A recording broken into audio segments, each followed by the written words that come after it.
ಬಂದ್ರೆ ಪ್ರತಿ ವ್ಯಕ್ತಿ ಕೂಡ ಉಪಯೋಗ ಆಗೋದು ಇದು ನಮ್ಮ ಹೈವೇಗಳಿರೋದು ಹೈವೇದಾಗ ಲಮಾಣಗಳು ಅಡ್ಡಾಡೋದು ಎಲ್ಲ ಆಗಿರ್ತಾರೆ ಇದು ಸಂಬಂಧ ಎಲ್ಲ ಸಾರ್ವಜನಿಕವಾದಂಥ ಕೆಲಸ ಒಂದು ಪರ್ಟಿಕ್ಯುಲರ್ ಆಗಿ ತಾಂಡದ ಒಂದು ವ್ಯವಸ್ಥೆಗೆ ಹಿಂಗೆ ವಿಷಯ ಕೊಡಬೇಕು ಅನ್ನುವಂಥದ್ದು ಅವ್ರು ಯಾರು ಬಂದು ಅವಕಾಶ ಅವ್ರು ಕೊಟ್ಟಿರ್ತಾರೆ.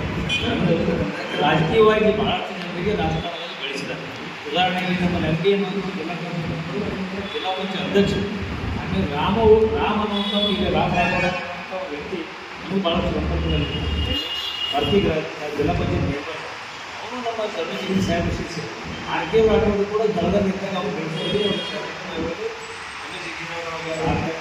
ಜಿಲ್ಲಾ ಪಂಚಾಯತ್ ಮಾತು ಇದೆ. ಈ ರೀತಿ ಅತ್ಯಂತಿಕವಾಗಿ ಕೆಲಸ ಮಾಡಿದ್ದಾರೆ. ಒಂದು ಸಂಗತಿಯನ್ನು ನಮ್ಮಲ್ಲಿ ಕೆಲವೊಬ್ಬರು ಆ ಸಮಾಜದಲ್ಲಿ ಆಕಾಂಕ್ಷೆಗಳಾಗಿದೆ, ಕ್ರಿಕೆಟ್ ಆಕಾಂಕ್ಷೆಗಳಾಗಿದೆ ಅವರು ಪಕ್ಷದ ಸ್ಥಿತಿ ಹಾಕುವಂಥ ಪ್ರಯತ್ನವನ್ನು ಕೆಲವು ಜನರು ಡಾಕ್ಟರ್ ನಾಯಕನು ಮಾಡೋದು. ಇವತ್ತು ಪಕ್ಷದ ಸ್ಪರ್ಧೆ ಮಾಡಿದ್ರೆ ಅದು ಪಕ್ಷ ನಿರ್ಧಾರ ಮಾಡ್ತಾರೆ. ಅವರು ಕೆಲವು ಜನರು ತಗೊಂಡು ಬಂದು ಗಲಾಟೆ ಮಾಡುವಂಥ ಪ್ರಯತ್ನ ಮಾಡಿದಾಗ ಪತ್ರಕರ್ತರು ಏನು ಕೇಳಿದ್ರು ಕೆಲವು ಬಂಜಾರ ಸಮಾಜದವರಾಗಿ ಇದು ಮಾಡಿಲ್ಲ ಅವ್ರಿಗೆ ಬೆಂಬಲ ಬೇಕು ಬೇಡ ಅನ್ನೋದು ನಾನು ಇನ್ನೊಂದು ಬೆಂಬಲನೇ ಕರೆಯಿಲ್ಲ ಅನ್ನೋದು ಈಗ ಸಮಾಜವಾಗಿ ಮಾತಾಡಿಲ್ಲ. ನನಗೆ ನನ್ನ ಅನುಭವ ಪ್ರಕಾರ ಈಗಿನ ವ್ಯವಸ್ಥೆಯಲ್ಲಿ 70% ಬಂಜಾರ ಸಮಾಜದ ಮತಗಳು ಭಾರತೀಯ ಜನತಾ ಪಕ್ಷ ಬರ್ತವೆ. ಅವರು ಕೂಡ ಬಂಜಾರ ಸಮಾಜದ ಹಿಂದುತ್ವ ಪರವಾಗಿ ರಾಷ್ಟ್ರದ ಪರವಾಗಿ ನರೇಂದ್ರ ಮೋದಿಯವರ ಪರವಾಗಿ ಕೂಡ ಭಾಳ ಅಭಿಮಾನದಿಂದ ಮತ ಚಲಾಯಿಸುವಂಥ ಅಭಿಪ್ರಾಯವನ್ನು ನನ್ನ ಎದುರುಗಡೆ ಪಕ್ಷದ ಭಾಳ ಎದುರುಗಡೆ ವ್ಯಕ್ತಪಡಿಸಿದ್ದಾರೆ. ಯಾವುದೇ ಸಂದೇಹ 70-80% ನಮ್ಮ ಧರ್ಮೇಂದ್ರ ಸಾರಿಗೆ ಮತವನ್ನು ಬರ್ತಾವೆ ಅನ್ನೋದು ವಿಶ್ವಾಸ. ಇದು ಮಾಡಿದವರೆಲ್ಲ ಕಾಂಗ್ರೆಸ್ ಕಾರ್ಯಕರ್ತರೆ ಕ್ರಿಯೇಟೆಡ್ ಅದು ಯಾರು ಬಂದೇ ಇಲ್ಲ. ಈ ಮನೆ ಗೊತ್ತದ ಕಾಂಗ್ರೆಸ್ ಯಾರಾದ್ರೂ ಟಿಕೆಟ್ ಕಾಂಗ್ರೆಸ್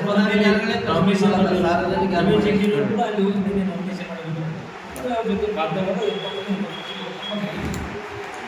ಹಿಮಾಣಿ ಸಮಾಜಕ್ಕೆ ಮಾಡುವಷ್ಟು ಸಹಾಯ ಮಾಡುವಷ್ಟು ಕೆಲಸ ಭಾರತೀಯ ಜನತಾ ಪಕ್ಷ ಕಂದಾಯ ಗ್ರಾಮ ಜೊತೆಗೆ ವಿಚಾರ ನಿಗಮ ಮಾಡಿದ್ರು. ಸೇವಾದಾರರ ಜಯಂತಿ ಪ್ರಾರಂಭ ಮಾಡಿದ್ದು ಭಾರತೀಯ ಜನತಾ ಪಾರ್ಟಿ.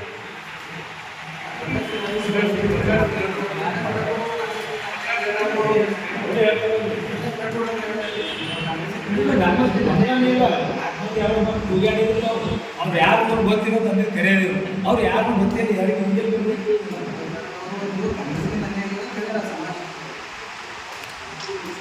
ಈಗ